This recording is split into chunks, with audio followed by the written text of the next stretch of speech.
On my second video of the day, which is guaranteed to be demonetized because I'm going to say a bunch of words that I know YouTube's going to scan for and then punish my video, and then they're not going to show it to you, and then I'm not, it's not going to be any ad revenue, because we're talking about what's another word for this right here on the screen? What can I call that? Projectile devices. We'll say that. Projectile device. Swalwell warns projectile device owners government could nuke them if they don't comply with potential projectile device ban. Okay, first, this is extremely hyperbolic. That is not really what Swalwell said. Income, all of the thumbs down from everybody who's mad at Swalwell, but even Scott Adams was calling it Swalwell derangement syndrome. Like, come on, everybody. The dude's kind of, he's not all there. He doesn't really understand the concept of projectile devices and how war actually works. But to say that he's implying, well, he kind of implied the government might nuke people if they fight back, but it's not like he was saying he was going to do it. But let's talk about the nuance, because I think the guy is off his rocker, and I really, really want to talk about this issue, because listen, I went and did a training at a police academy for projectile devices. What's another good word for it? And combustion-based projectile devices. And the instructors, some of these guys are, he was like a world-ranked competitive projectile device guy. And he told me that he believes there are some states in this country that don't have strong enough laws, and they really should. He said it wasn't that hard to obtain one of these devices if you wanted to put your mind to it. And he said it wouldn't take that long at all, maybe a couple of weeks here in the state of New Jersey. But he felt that some states get it right, where you are able to own them, you are able to carry them and do a lot of things with them, and some states actually recognize the rights of other states, but some states are just way too lax. And he said maybe we need something that's kind of more uniform across the board, maybe at a federal level. And so I took it to heart, because I'm like, hey man, there's an expert, right? And I know some people disagree, but I tend to lean more towards there are smart things we can do in making sure that, background checks, I know that we have them for the most part, and a lot of people don't understand that there are controls for projectile devices that exist already, and often you see people like this arguing for them. They try to use this language, assault, which literally means nothing. And when I went down to this protest against projectile devices in Washington, D.C., and I asked people what they wanted to ban, and did they find it reasonable to ban something like a Glock 17, they said no. I said, would you be in favor of, say, like a ban on something like a Glock 17? And they said, no, of course not. They're talking about, more high-powered projectile devices, if you know what I mean. And then when I told them that there was actually a bill in Congress that would ban basically everything semi-automatic, they said, oh, no, I'm not for that. I'm like, well, you're holding up a sign saying you are. They didn't understand what they were advocating for. A lot of people didn't. And so I wasn't trying to be like a getcha guy where I'm going to go up to them and show how stupid they were. But every single person I interviewed didn't understand they were actually calling for like basically a blanket ban on everything. And it is true. So here's the story. Right-wing internet personality Joe Biggs tweeted at Swalwell in response to a May report that Swalwell wants to ban military-style semi-automatic assault projectile devices and prosecute projectile device owners who did not turn in their newly banned projectile devices. And then basically what happens is Joe Biggs says, so basically he wants a war because that's what you would get. You're out of your effing mind if you think I'll give up my rights and give the government all the power. And then we saw the response. Swalwell said, and it would be a short war, my friend. The government has nukes, too many of them, but they're legit. I'm sure if we talked, we could find common ground to protect our families and communities, and this may be one of the dumbest things I've ever heard, but I don't believe that Swalwell is implying necessarily he expects it to happen.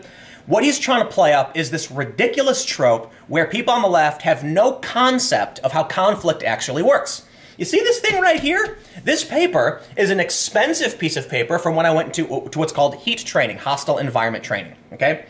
Where they run you through all these scenarios, they teach you things. I don't think this is indicative of my skills or understanding of actual conflict, because I'd been doing conflict before I received this, but I have, as far as anyone on the left is concerned, here's my credentials, my official certification from an expensive training program with former intelligence officers for the British military, where they taught me how conflict actually works. And let me say something very plainly and simply for you, Eric Swalwell. A nuclear device does not win wars. Period.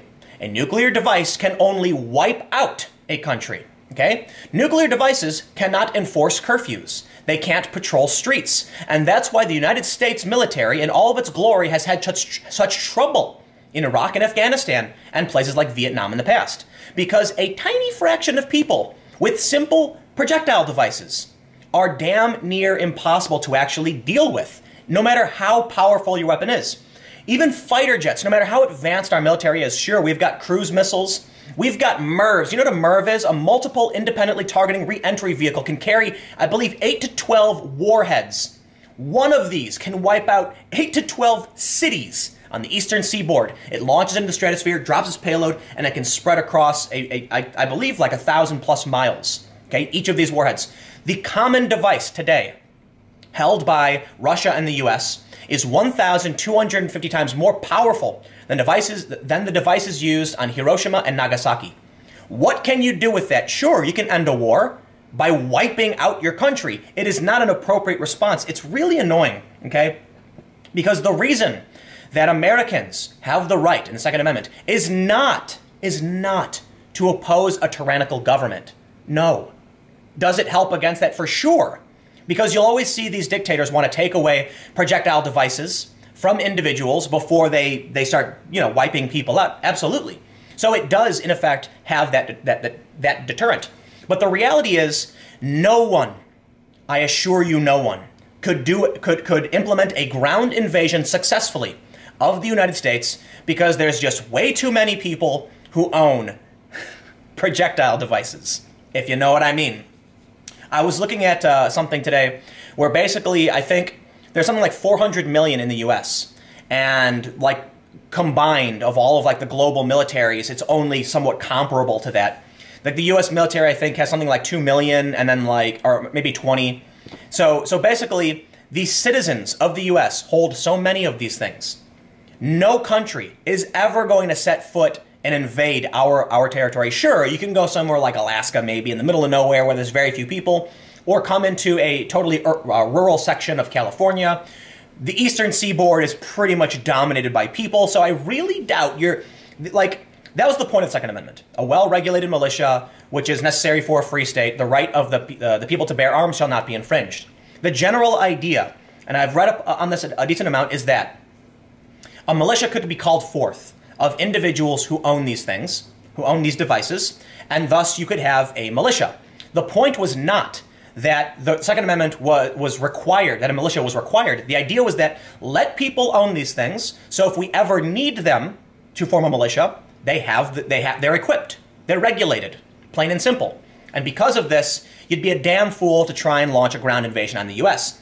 But I'll do a slight derailment here and say, ignore the silly man with silly opinions. Yes, he wants to ban basically everything, and that's ridiculous, right? I'll say this is probably going to be considered crazy. I'm actually surprised the government is able to regulate belt-fed, full auto to the extent that they are, considering the Second Amendment.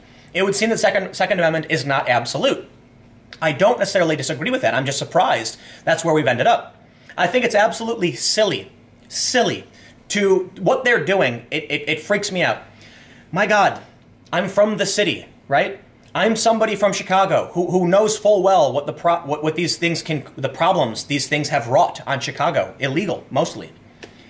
I'm for potentially trying to figure out some way to control for these more extreme circumstances that we see in Parkland and other places. But the idea that you would try and trick people by using a phrase like military-style semi-automatic assault device is terrifying to me. Because you've convinced people that something as common as a Glock 17, right? Glock 17 is handheld, the cops have them, should be banned under this. Really? That's not what we're talking about, right? When you talk about, on the news, they're talking about, military, I'm going to say it, rifles. And now that's it. YouTube demonetized, videos deranked, gone. It's out of here. No, I'm not even kidding when I say that. Like, you can actually look, I look at my analytics every day and I'm like, I wonder why these videos are specifically being demonetized. There was a point where Google actually banned this word outright. This word on the screen, if you can't see it. Any word containing that spelling, it was nuts, like Shogun, Gundam Wing, couldn't appear in Google search. That's how serious they are about blocking this stuff. But when you convince people that common common semi-automatic devices are assault weapons, then they feel like they go, oh, I'm going to support that.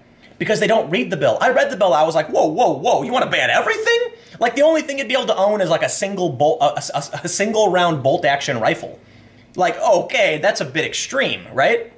And then I have my friends asking me, like, okay, dude, listen, I'm from the city. I tend to be in favor of policies, but this goes too far. You know, control policies.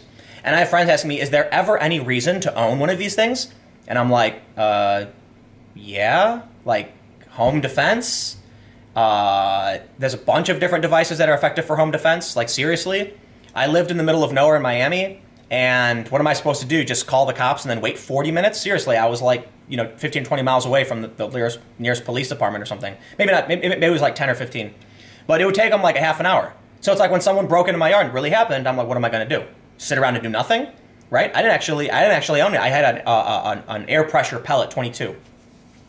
But then I was like, but not only that, I mean, when you think about the urban versus rural divide, think about, if you live in the middle of nowhere and animals, I owned chickens and they got mauled. That was awful. My chickens were hilarious. I love my chickens, right? What am I supposed to do? Animals kept braved like coyotes or something, right? I don't want to kill the coyote, but that's why I got a 22 pellet, because it just scared them. I wouldn't, I wouldn't load it out, just make the bang that run off. But sometimes people have more urgent needs. Because I've known people who have lived really, really out, like really, really far out there. And what do you do when coyotes come out and you've got animals and you got to protect them? You can't just try and hope that by scaring the animal away every night, it won't come back. No, the reality is you need to be able to pop, pop, pop and try and stop that animal from killing the animals you love. It's unfortunate. I don't like killing wild animals, but if they're attacking the animals I love, then defense is necessary. And it's silly to imagine that there's no use for these. So basically, I don't know, I'm not going to ramble forever. The point is, I lean a little left on the whole control issue, for sure. I'm by all means, criticize me. We'll have a debate about it, because someone brought up a really interesting point in a video I made about control before, when they said it's a guaranteed right. If you want to impose laws on a guaranteed right, we can impose laws on any one of the Bill of Rights. And I say that's a fair point. And that's why I'm now of the opinion that I'm surprised the U.S. was able to outright, for the most part, regulate, control, and ban belt-fed. Right, I've seen people who own them. It's very difficult to own them, but there's heavy restrictions on certain projectile devices. So yeah, I lean a left on this issue, but I'm always kind of offended at this ignorant or willful deception they do by trying to label things. Like, I firmly believe that we can be honest and actually find a real solution.